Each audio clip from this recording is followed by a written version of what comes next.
트럼프 대통령이 관세 전쟁을 시작을 한 게 트럼프 대통령이 2016년도에 트럼프 1기에 당선이 됐죠. 2016년도에. 근데 트럼프 대통령이 될 거라고 생각 별로 안 한 상태에서 2016년도에 당선이 됐고 2017년도에 임명이 됐습니다. 취임식을 했습니다. 그리고 나서 2017년 내내 관세 전쟁에 대한 예고를 했고 준비 작업을 계속 했었어요. 그러다가 2018년 딱 1월 29일, 지금하고 똑같아요. 2월 첫째 주. 2월 첫째 주에 관세 부과를 하면서 직접 본격적으로 관세 전쟁을 일으켰습니다. 그해 S&P 500을 보면은 발표하면서 3.8% 빠지고 그 다음 주에 약 8% 빠졌다가 반등을 주어서 합쳐서 저점으로는 한 11%, 그리고 종가 기준으로는 한 8% 빠졌다가 반등을 주었습니다. 그랬다가 또 했습니다. 또 발표를 했어요. 그리고 또 빠졌다가 그랬다가 또 다시 올라오고 그랬다 여기 보시면 2018년 9월 달에 또 빠지거든요. 이때 또 발표했습니다. 또 발표했어요. 그랬다가 반등이 약하고 그 이후에 마지막에 빠진 거는 FOMC에서 금리 인상을 했습니다. 연준이. 이거 연준 때문에 빠진 거고요. 그래서 사실은 급락했다가 반등 줬다, 급락했다, 반등 줬다, 급락했다, 반등 줬다 그랬습니다. 그리고 2019년도에 들어서서 중국과 본격적인 관세 전쟁을 하면서 서로 막 치고받고 뭐 몇천억 달러에 대해서 관세를 부여한다, 서로 어떤 품목이 한다, 막 그렇게 했었어요. 그래서 지그작으로 막 움직이는 모습을 나타냈는데 나중에 가서는 중국이 일부 쥐는 모양이었습니다. 그러니까 인정하면서 미국에 콩을 사주고 뭐 그러면서 합의를 좀 했습니다. 그러면서 이제 2019년도에는 올라가는 그런 모습을 좀 나타냈거든요. 그리고 나서 이제 팬데믹 맞은 거고요. 지금 비교를 한다면 어떤 거하고 비교를 해야 되는 거냐면 2018년도 1월 말과 2월 첫째 주, 2월 5일. 지금 2월 3일이지 않습니까? 요거하고 비교를 좀 해야 되는 거예요. 그래서 이걸 걱정을 하는 거죠. 이 추세선의 하단 부분까지 밀려 내려갔고요.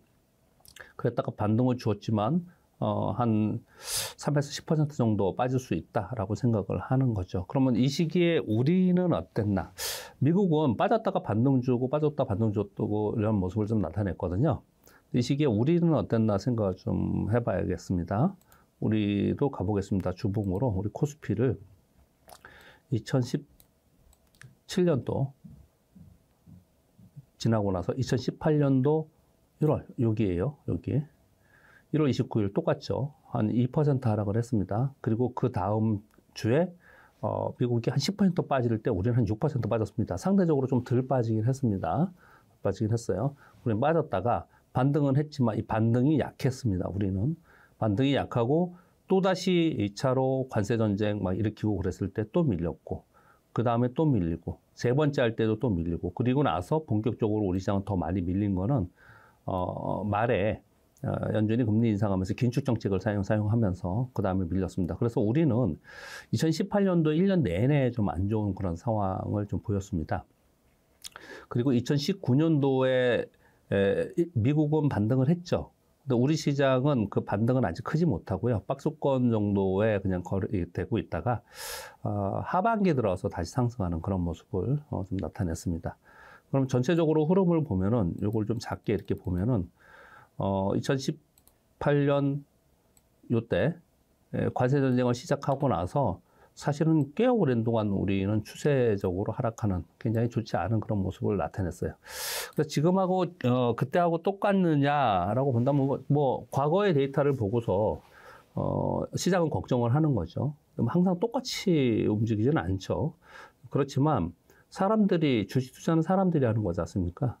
그래서 사람들이 심리가 작용을 하고 있는 거기 때문에 지금 요 모습, 여기 1월 마지막과 2월 첫째 주에 하락한 부분이 있지 않습니까? 미국도 똑같이 그때 하락한 부분이 있습니다. 요 부분이요. 여기하고 여기가 있잖아요.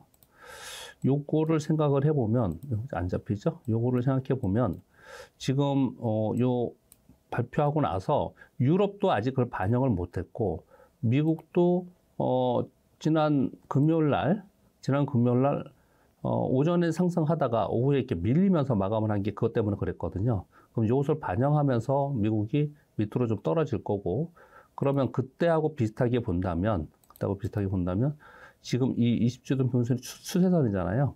이 추세선 아래 부분까지 떨어질 수 있다라는 생각을 하겠죠. 사람들이 하겠죠. 그런 생각을.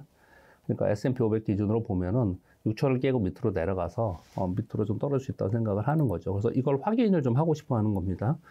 그러니까 매수가 빨리 들어오지 않는 거죠. 저가 매수를 하고 싶은 사람들도 좀 더 한 발 물러서는 거고, 그러니까 시장이 현재 우리 시장에서 반등을 해내지 못하고 있는 것이다라는 거죠.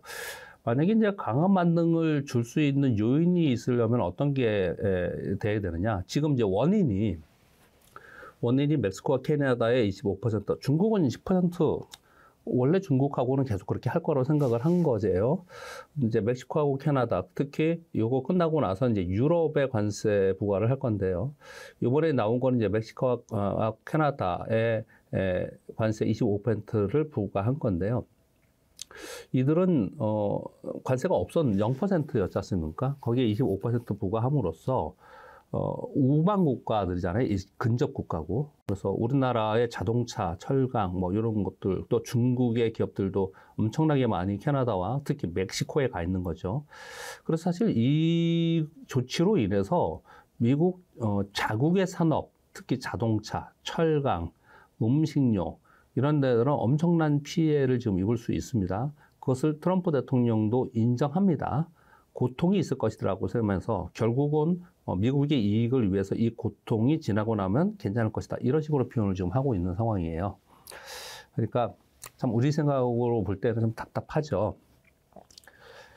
그런 부분들을 감안을 해서 보면은 지금 당장은 아니다라고 생각을 하고 있기 때문에 매수에는 좀 더 늦게 들어오는 거고, 반등을 한다 하더라도, 그리고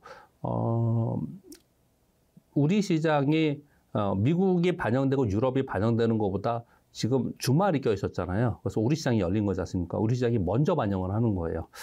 그래서 미국이 어느 정도 하락할지는 뭐 두고 봐야겠지만은 우리 시장이 먼저 하락한 부분이 좀 있다라는 것도 하나 생각해야 되는 부분이고, 또 한 가지는 지금 멕시코와 캐나다에 지금 한 거지 않습니까?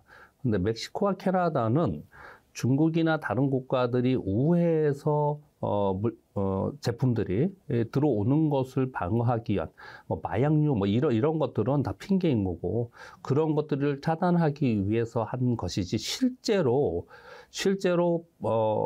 멕시코와 캐나다와 등지기 위해서 이런 것이라고 생각하지는 않죠. 어느 누구도 그렇게 생각을 좀 안 합니다. 그래서 멕시코와 캐나다, 특히 캐나다하고는 협의할 가능성이 상당히 있어요. 그래서 지금 트럼프 대통령은 시장주의자고, 그리고 또 각종 지표들을 보고 있는 사람이기 때문에 이 부분이 딱 시장에 충격을 주고 나서, 그리고 나서 멕시코하고 캐나다하고는 협상하지 않을까, 뭐 이런 얘기들 여전히 있습니다. 근데 뭐 그건 우리가 그걸 감안하고 투자할 수는 없고요.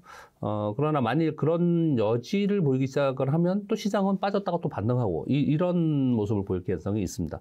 궁극적으로는 뭐 중국이나 러시아나 여타의 적대국이라고 표현하는 국가들이나 또는 대미 흑자가 큰 국가들에게 뭔가 새로운 것을 얻어내기 위해서 이 관세를 무기로 사용하는 거지 않습니까?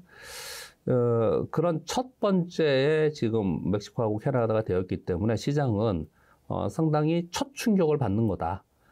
그리고 요거는 협상 여지가 상당히 있다. 근데 그 사이에는 어떻든 시장은 악재가 나오면 악재 반응을 하지 않습니까? 그래서 지금 현재 하락은 그런 모습을 나타내고 있고, 반등을 좀처럼 지금 시간이 꽤 많이 지났잖아요. 그럼에도 불구하고 반등을 조금이라도 보통을 하는데, 그것도 못하는 거는 아직 미국이 반영을 안 했지 않습니까? 우리가 먼저 반영을 했잖아요. 그럼 미국 반영이 어느 정도 되는 건지, 그 사이에 뭐가 바뀌는지 확인하려는 심리가 있기 때문에 저가 매수세도 쉽게 들어가지 못하는 상황이라서 시장은 여전히 계속 약하다. 그렇게 봐야 됩니다. 일단 지금 현재 상황은 그렇게 봐야 되는 걸로 이제 정리를 좀 하고, 그러면 이게 어느 정도의 긴 기간 동안 또는 이런 영향권에 우리가 있을까 이렇게 생각을 좀 해봐야겠죠. 그 부분도요. 근데 이제 지금 말씀드린 바와 같이 2017년이면 2018년부터는 뭐 쭉 보면은 2018년도 6이잖아요. 아까 그려드린 게. 그랬다가 반동 줬다가 또 빠졌다가 반동 줬다. 이런 식으로 미국은 결국은 변동성은 있었지만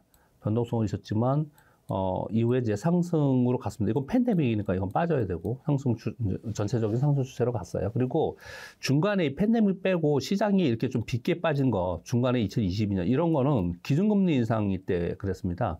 근데 지금 미국은 기준금리를 인하 기조로 좀 가는 거예요. 인상보다는 인하 기조로 가는데 이번에 관세를 트럼프 대통령의 관세 정책으로 인해서 물가가 오르고 기준금리 인하의 폭이나 기간이 줄고 또는 반대로 인상할 수 있지 않겠냐 이런 우려가 시장에서 반영이 되고 있는 거죠. 근데 지금 미국은 그것을 인한 하락 후에 다시 반등 주고 하락 후에 반등 주고 뭐 이런 식의 움직임을 보였다라는 것을 이제 우리가 한번 인지를 해야 될 것 같고요. 근데 이제 문제는 우리 시장은 미국처럼 반등을 강하게 해내지 못했다라는 게 이제 문제인 거죠. 우리 시장에서는요. 우리 시장 가볼게요. 시장은 아까 보여드렸듯이 2018년에 고점을 찍고 이 고점으로부터 관세 얘기가 딱 나오고 나서 2017년도에 고점을 찍었죠. 그리고 나서 관세 얘기가 딱 나오기부터 빠지기 시작을 해서 꽤 오랜 동안 빠졌어요. 이때는 우리 시장이 신고지수를 내고 빠진 상태입니다. 이게 우리나라 역사적 신고지수였어요. 이 2017년도에 올라갔을 때. 역사적 신고지수를 내고서 빠지는 상황이었고요. 지금은 우리 시장은 상대적으로 많이 빠져있는 상태에 있습니다.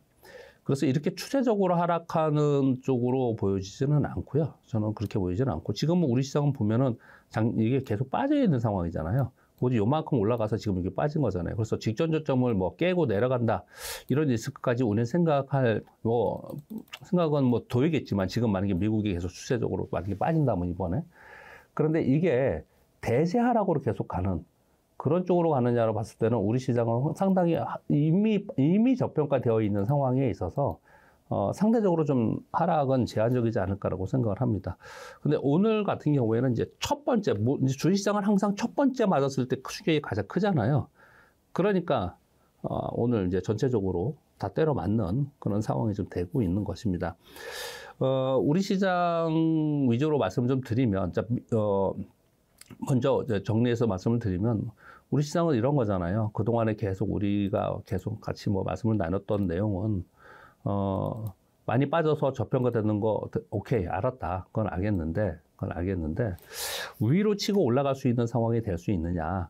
그러려면 뭔가 모멘텀이 되거나 아니면 환율이 모멘텀이 발생이 나든지 환율이 떨어진다든지 뭐 이런 게 발생이 돼야 되는데 지금 그런 부분이 있을 수 있는 상황이 아니기 때문에 우리 시장은 박스권 안에서 좀 갇혀 있는 상황에 있고요. 박스권 안에 갇혀 있는 상황이면 그래도 종목은 있지 않겠냐. 그래서 1월 내내 종목 장세는 좀 됐고, 그래서 모든 증권사 애널리스트들이 이 시황 전략을 얘기하시는 분들이 숲을 보기보다는 당분간은 계속 나무만 보고서 갈 수밖에 없다. 이렇게 얘기를 지금 하고 있는 상황에 있고요. 그 과정에서 지금 그대로 있는 겁니다. 특별히 벗어나 있는 그런 상황은 아니고 그 과정 안에 있다라고 보여집니다. 그러니까 만약에 여기서 이 박스권을 하향하면서 추세 하락하는 모습이 나타나지 않는다면 종목들은 그 전에 가던 종목이 이번에 하락을 하는 거는 다시 갈 가능성이 높고요. 그렇죠? 그동안에 빠졌던 종목은 반등 주었다 하더라도 얘들은 그냥 계속 약할 가능성이 있고 지금 여기서 크게 벗어나지 않을 거라고 생각합니다. 전체적인 흐름은 크게 벗어나지 않지 않을까 생각합니다. 근데 2018년도처럼 우리 시장이 전저점을 깨고 내려갈 개연성에 대해서 우리가 염려를 전혀 안 해도 되지 않냐? 이거는 좀 아닌 것 같아요, 지금. 그런데 그때 돌이켜 생각해 보면은 2017년도에 트럼프 대통령이 되면서 상당 부분 준비를 막 한 상태에서 2018년도에 무역전쟁, 관세전쟁을 일으켰고, 그래서 2018년도에 가장 격했고, 2019년도까지 그걸 했습니다.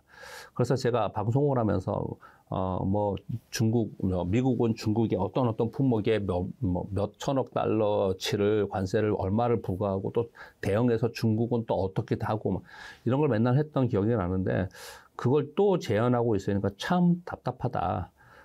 트럼프 폭탄이 또 일어나는구나. 뭐 이렇게 생각할 수밖에 없는 그런 상황인 것 같습니다. 그 당시에 우리는 피해를 입을 수밖에 없는 상황이었기 때문에 내리 하락하는 부분이 좀 있었지만 지금 상황은 좀 다르다고 표현하는 거는 주가의 위치가 다르다는 점. 그리고 두 번째, 트럼프를 잘 생각해 보면요. 그때는 미국은 4년 중임제잖아요. 그래서 한 2년 하고 중간 평가를 받고 그리고 나서 그 다음 준비하고 이렇게 하지 않습니까?